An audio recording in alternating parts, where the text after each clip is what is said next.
वाहिगुरू जी का खालसा वाहिगुरू जी की फ़तेह। हम पहुँचे गुरुद्वारा शिकार घाट साहिब। इस गुरुद्वारे का इतिहास कुछ ऐसे है कि जब गुरु नानक देव जी, भाई मर्दाना जी और उनके साथ एक और भाई मूला खत्री जी उनके साथ जब यात्रा करते थे, तो उसके बाद कुछ समय के बाद भाई मूला खत्री जी को अपने घर परिवार की थोड़ी याद आई, तो उन्होंने गुरु नानक देव जी से आज्ञा लेके वो अपने घर चले गए।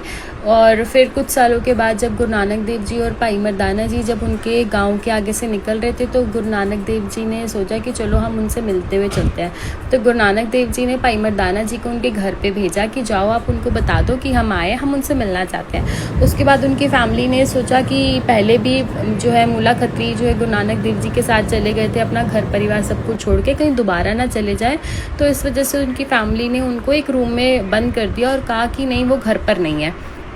और फिर उसके बाद मर्दाना जी ने जब ये बात जाके गुरु नानक देव जी को बताई, तो गुरु नानक देव जी तो जान ही जाना है, उनको तो पता था। उन्होंने फिर से मर्दाना जी को भेजा कि जाओ आप उनको बोलो कि हम उनसे मिलना चाहते हैं। उनके परिवार ने फिर से बोल दिया कि नहीं, वो है नहीं, वो बाहर गए हैं। उसके बाद तीसरी बार गुरु नानक देव जी गए, तो उन्होंने उनको भी मना कर दिया कि वो नहीं है घर पर। तो उन्होंने कहा ठीक है, ओके। फिर गुरु नानक देव जी वहाँ से चले गए।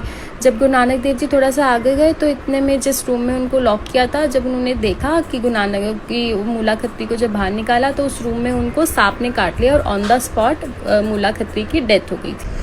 उसके बाद उनके परिवार वाले उनके शरीर को लेके गुरु नानक देव जी के पास जाते हैं और उनसे माफ़ी मांगते हैं कि हमसे गलती हो गई, हमने ऐसा किया, हमने आपको झूठ बोला। तो फिर गुरु नानक देव जी कहते हैं कि अब तो कुछ नहीं हो सकता, क्योंकि अब भाई जो मूला खत्री जी हैं वो अब 84 लाख जूनी के उसमें चक्रव्यूह में फंस गए हैं। तो लेकिन उन्होंने उनको वचन दिया था कि जब 10वें गुरु आएंगे तो उनके हाथों इनको मुक्ति मिल जाएगी। उसके बाद जब गुरु गोबिंद सिंह जी शिकार करने जाते हैं, तो सब लोग उनसे कहते हैं कि आपने बेचारे खरगोश को जो है तीर मार। फिर गुरु गोबिंद सिंह जी बताते हैं कि ये गुरु नानक देव जी के बहुत बड़े भक्त थे, मगर कुछ रीज़न की वजह से इनके साथ ऐसा